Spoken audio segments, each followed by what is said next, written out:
You are listening to Standards in 10 Minutes from The Standard Show, the podcast that brings you the stories behind the standards with Matthew Childs and Cindy Parakill.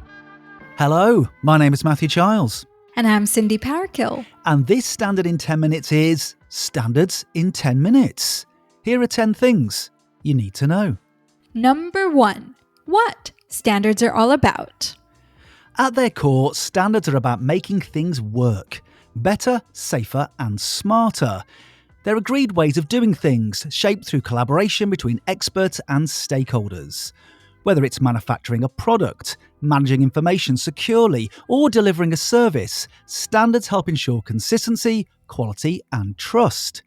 Think of them as frameworks that offer clear guidance, criteria, or specifications. More than just rulebooks, standards are living documents that evolve with technology, reflect changing societal needs, and respond to emerging risks. Perhaps most importantly, they support organisations in doing the right thing for their customers, employees, stakeholders, and investors by embedding trust, accountability, and good practice at every level. Number 2. Why standards are developed. Standards are developed when there's a need to solve a problem, support innovation, protect people, or align approaches. Sometimes a standard is created in response to a specific event, like a safety concern or a new technological breakthrough. Other times, it's to unify existing practices across industries or borders. The key thing is that standards are developed through consensus, meaning all voices at the table are heard, from organizations and regulators to academics and consumer groups. The aim is always the same: to support trust, improve performance, and enable progress. Number 3. Who standards are for? Well, everyone. Standards are for organisations, governments, charities, educational institutions, consumers, you name it. A small startup can use standards to scale sustainably, while a multinational may rely on them to meet regulatory requirements across different markets. Hospitals use standards to manage clinical risk, manufacturers to ensure quality control, and tech companies to secure customer data. Consumers gain too. When you use a home appliance or use online banking, it's standards that are helping keeping you and your money safe. So while standards may seem behind the scenes, they shape everyday experiences. Number 4. Types of standards.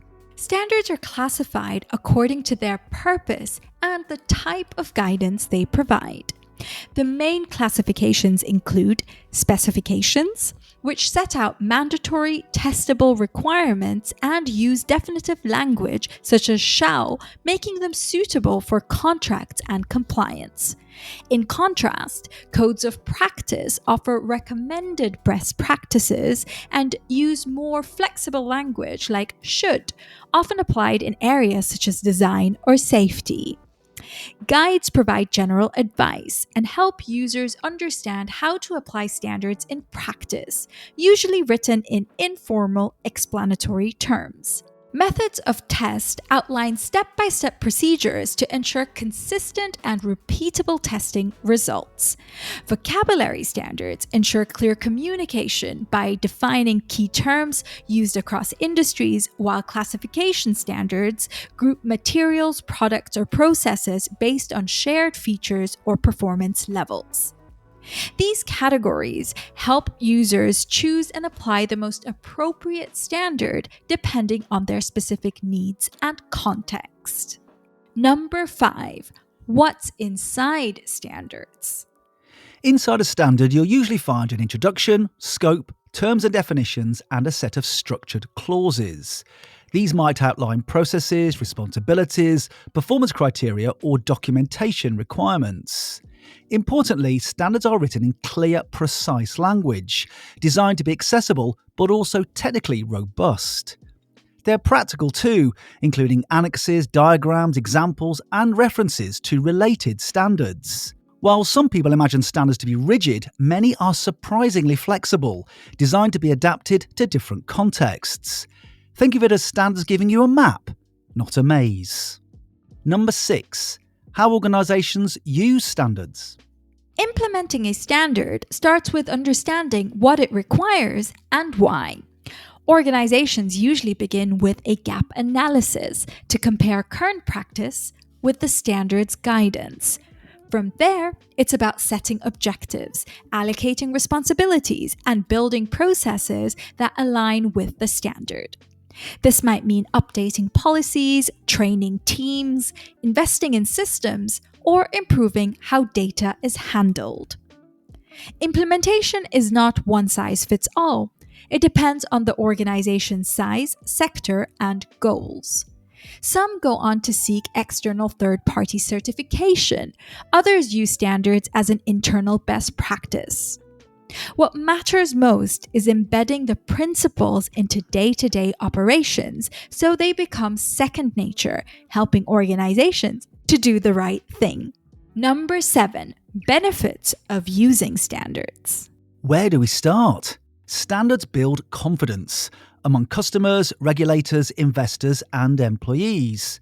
They improve efficiency by eliminating waste, reducing errors, and streamlining communication. They make it easier to innovate by providing stable foundations on which to build. They support compliance with legal obligations and open doors to new markets. Crucially, they also foster resilience, helping organisations manage risks, bounce back from setbacks, and anticipate future needs. There's also a human side. Standards can improve health and safety, support sustainability goals, and ensure products and services are accessible to all. In short, standards are a smart investment. Number 8. How standards work alongside regulations. Though standards and regulations are different, they work hand in hand. Regulations are mandatory, set by governments to protect the public interest. Standards are voluntary unless referenced in legislation developed by experts to capture best practice. However, many regulations refer to standards to define how compliance should be achieved. For example, a regulation might require secure handling of personal data, while an information security standard like ISO 27001 helps organizations meet that requirement in a structured way. Think of it this way: regulation is the what, and standards are the how. Regulators trust standards because they're built through consensus and reviewed regularly. And for organizations, standards make it easier to stay on track with regulations.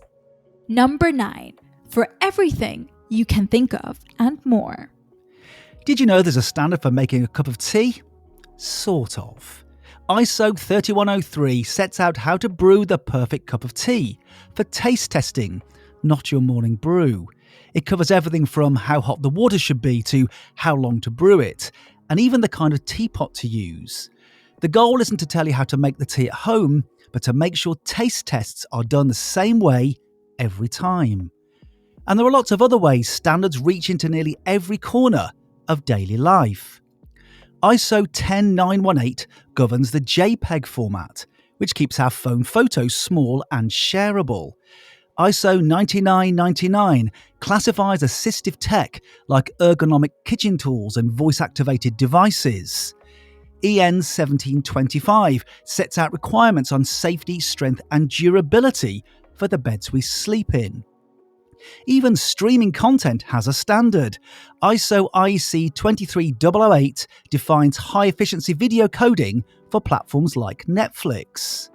So, from the way we drink tea to how we scroll, stream and sleep, standards help make everyday life work better. Number 10. The people involved in developing standards. Standards don't just appear, they are developed by people. Around the world, thousands of experts give their time and knowledge to shape standards that matter. These include academics, innovators, scientists, and engineers, alongside representatives of industry, professional bodies, governments, and consumer groups. Standards committees are carefully balanced to ensure fairness and inclusivity with different industries and perspectives represented. Many standards are shaped over months, sometimes years, with public consultation built into the process. And everyone can get involved. Standards bodies encourage participation from all backgrounds and career stages, whether you're an expert in your field or passionate about making things better. Standards are for society, by society, and it's the people behind them who make them powerful. So, there you have it. Standards in 10 minutes. You have been listening to Standards in 10 Minutes from The Standard Show.